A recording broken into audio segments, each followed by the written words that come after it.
What is going on, everyone? My name is Turk. This is Level 1 News, and today I'm bringing to you my review of Yooka Laylee, which comes from the developer Playtonic, which is a team that is basically made up of the people who used to work on Banjo-Kazooie, Donkey Kong 64, and other rare platformers from like the N64 days. And obviously, real quick, I'll just go over the background of this game. This was a game that was on Kickstarter. It was very successful. It far surpassed most of its stretch goals. It's now out on most platforms. And I think overall it does a pretty good job of being a spiritual successor to those games. The game starts off pretty simple. You play as Yooka Laylee. Yooka is the chameleon, Laylee is the bat. They're typical cartoon character type friends, and the real main objective of the game is to collect all these pages, which comes out of this magic book that the main villain, capital B, is after. The person who has the book and all the pages can control the world. And that's pretty much all the setup there is to it. Setup of the plot is pretty simple, but one thing I really liked about the game, just starting off, was the character designs. I thought the character designs were very creative. They very much felt like N64 type characters that were very cartoony, but they had a lot of personality to them. But it very much feels like a game that could be aimed towards kids.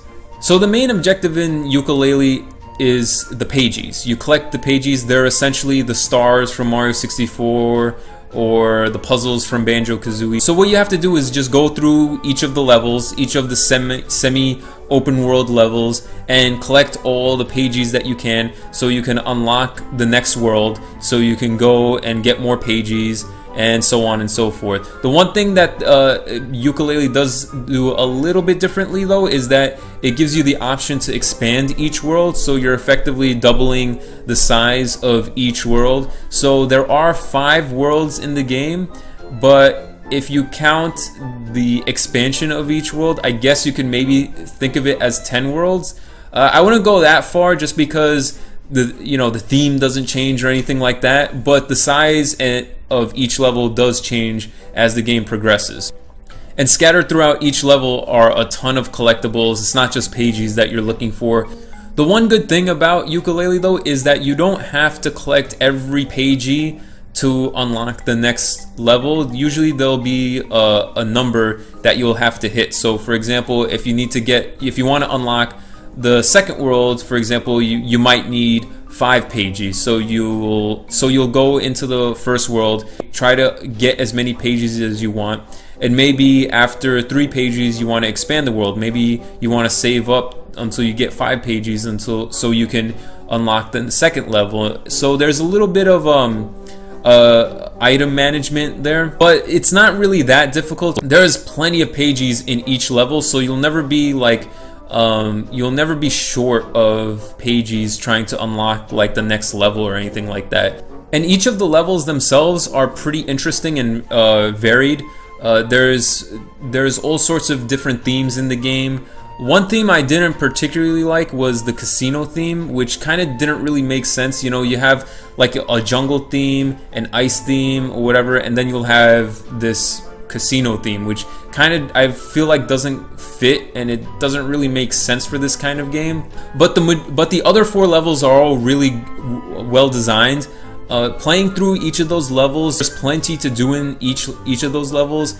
You'll come across all sorts of different characters where you'll have to either race them, or you'll have to fight them, or you'll have to do an obstacle course with them or something like that. Sometimes there'll be like these riddles that you'll have to solve. So there's plenty of variety there. There's also a character, his name is Rextro, who you could talk to and collect items for him, and then you could exchange those items to play like these classic arcade games. There's a fair amount of these kinds of arcade games that you can play, but some of them are better than others. Some of them I found really enjoyable, and some of them I felt like the controls were off, or they were kind of boring. So I felt like there was a lot of room for improvement with those arcade games, but it was definitely a nice idea. It was a nice touch to the game. It's a nice way to break up the pacing a little bit and play something completely different.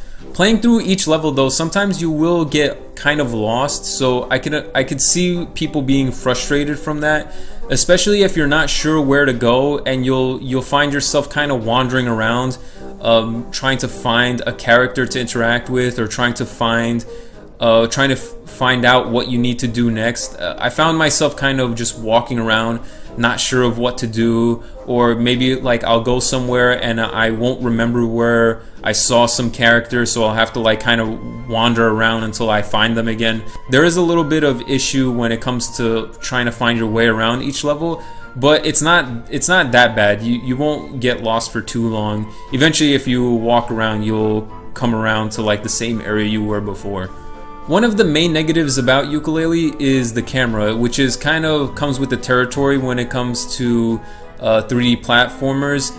Yes, there are 3D platformers with really good camera controls, and Yooka Laylee is kind of okay. It's not very good, but it's not terrible either. It doesn't like completely get in the way. It doesn't completely ruin the game or anything like that, but it can get a little weird when you're trying to move up some platforms and the camera is moving one way and you want it to go another way. So there is a little bit of that kind of struggle with the camera, but it's nothing too bad.